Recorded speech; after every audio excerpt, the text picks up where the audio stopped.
Say government has failed or people are failing government.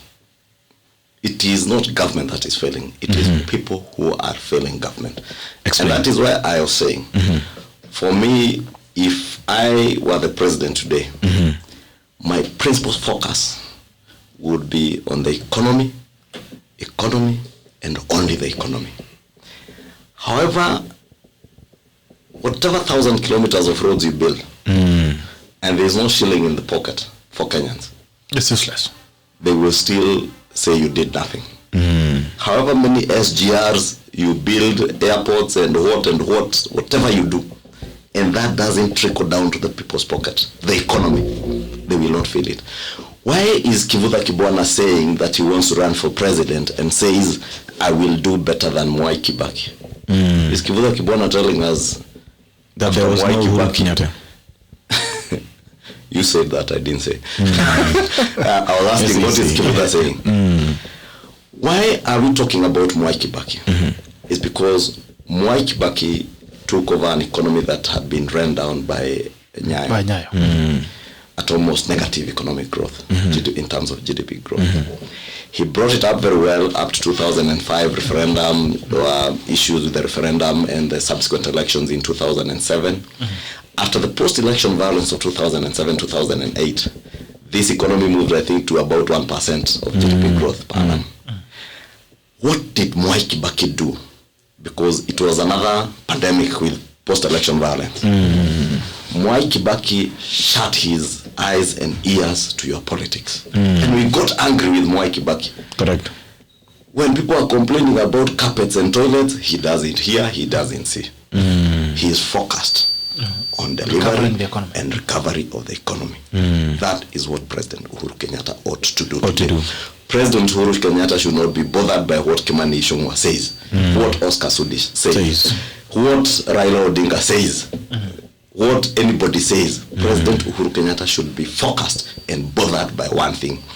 How do I revive this economy? How do I get food on people's tables? How do I get jobs for the millions who have lost jobs and create even new jobs for those who are not even in employment? That is what Kenyans will remember Uhuru Kenyatta for. Regaining the economy. Recovery of the economy. Shilling in the pocket. That is why I was telling my good friends, senators, the other day, this business you are in fighting about revenue share. And one shilling, one vote, 1 kilometer, 1 vote, 1 shilling is unnecessary. What matters to the ordinary Kenyan is the 1 shilling in my pocket, but not the 1 shilling going to their governor to steal. Because even the 1 shilling going to their governor to steal is about 17% of our revenues. What happens to the almost 80% that is left at the national government? Are we having that discussion on the spatial distribution of the development budget at the national government level? Because that is where the rain started beating us. When I focus on Kiambu County and I push an agenda that we are 2.5 million people in Kiambu, we ought to get more money. Of course we ought to get more money because we need services for the 2.5 million people. Correct. But I forget that there is somebody who has immigrated from Turkana, from Kitui to come and live in Kiambu County because there are services that are available that are not available in Turkana. What has that done to the economy in Kiambu? Coffee estates that were generating wealth for the people of Kiambu are now housing estates. Correct. Those coffee estates were owned by indigenous Kiambu people. The housing estates in Kiambu today are not owned by indigenous Kiambu people. Correct. It is Gerald Bitok here who comes, I cater for him a kaith of an acre, he builds a house. Correct. It's wealth I have transferred from myself as a Kiambu indigenous person to Gerald Bitok from wherever he comes from. I don't know where he comes from. Or to Dr. Ojwang here from Karachuan. So when this man from Rangwe comes to live in Kiambu, I count him as a part of the population in Kiambu. Yes. If Dr. Ojwang was from Turkana, for instance, what if I made sure that the we have exploited the water resource in Turkana to be able to allow people there to farm and irrigate. Yes. I am sure there are many people from Kiambu who would opt, even have a real estate home there. Instead of having to live on an acre, yes, where you are living and farming on, correct, to go and farm on 100 acres with irrigation programs in Turkana.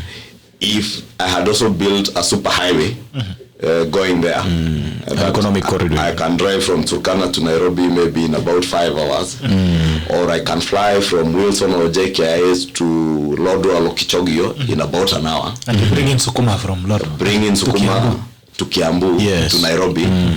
Bring in the delicious salty fish yes, from Lake Turkana to Nairobi within an hour, yes, by air or 4 hours. Correct. You'll be growing the economy in Turkana, even to Mombasa, and expanding areas where people areas that become habitable for people to live.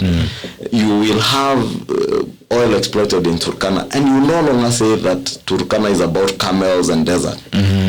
Look at and Daktari here will tell you, when he was in the United States of America, the state of Nevada. And I know there are people who say what happens in Vegas stays in Vegas. I have not been to Vegas, Daktari. But you who have been to Vegas, you can tell us what happens there. But the state of Nevada is basically a desert. It is the Turkana or the Marsabit of Kenya. But the state of Nevada, and specifically the city of Las Vegas, is contributing to America's GDP in a big way. The state of California is another desert. Arizona. The GDP of California is probably 12 times our GDP here. That's a desert. The fifth in the world. And in terms of geographical area, California, the state of California is about the same size with Kenya. But GDP is 12 times because they have exploited the oil resource in California. What makes us think that Turkana cannot be the California of Kenya? What makes you think that Marsabit cannot be the state of Nevada of Kenya? When Mwai Kibaki built the Isiolo Marsabit road, I saw in the newspapers the other day the people of Marsabit and Isiolo saying, for the first time we became a part of Kenya. Exactly. There was a network. Just one road. Imagine what we would do if we made sure that resources went out to develop those areas. I mean, I will say it from experience. I was elected in a constituency with 5 wards. The biggest ward in my constituency is called Nachu in Deya. Semi-arid, they called it Deya Ngobe because only cows largely were grazed there. Yes. The population when I was elected there of registered voters was about 9,700. Kikuyu ward or Kikuyu town had about 21 or 24,000 registered voters. And all the other wards had more voters than Nachu. Deliberately. My CDF allocations, I have given the ward that was more marginalized, more money. What that has done to the constituency is that people are now moving from the urban areas of the constituency to go and live in Deya. Yes. We built our TTI there. We have done roads where there was no electricity. We've taken electricity. I have even done boreholes through CSR, borrowing money from CSR when I couldn't do it with with CDF and the county government wasn't willing to help. I went out to companies like Safaricom, East African Breweries. They have drilled boreholes for me and has made the place habitable. An acre of land that was going for about 200,000 shillings today, then is now going for 2 million shillings. Exactly, 2 to 3 million even. And people are moving there. The economy there is improving than it were 5-7 years ago. Yes. That is at the micro constituency level. I see the same happening at the macro level in the country. Nationally. If we develop word by word. Yes, if we exploit the solar energy resource in Garissa, in Wajir, in Mandera, and make the place secure and habitable, there are people like you and me who will opt to go and live in Mandera. All right.